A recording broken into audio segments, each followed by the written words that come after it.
Assalamualaikum, selamat datang di Dreamy Muti bersama aku Mutiara. Kali ini aku mau bikin tutorial hijab motif. Buat kamu yang pengen coba pakai hijab motif tapi takut kelihatan tua, aku saranin kamu pilih warna yang soft dulu atau warna pastel.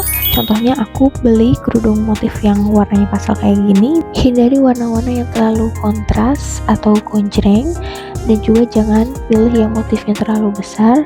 Pilihlah motif-motif yang soft, contohnya motif yang aku pilih ini, motif bunga-bunga yang kayaknya cocok banget kalau misalkan dipakai untuk OOTD ke pantai.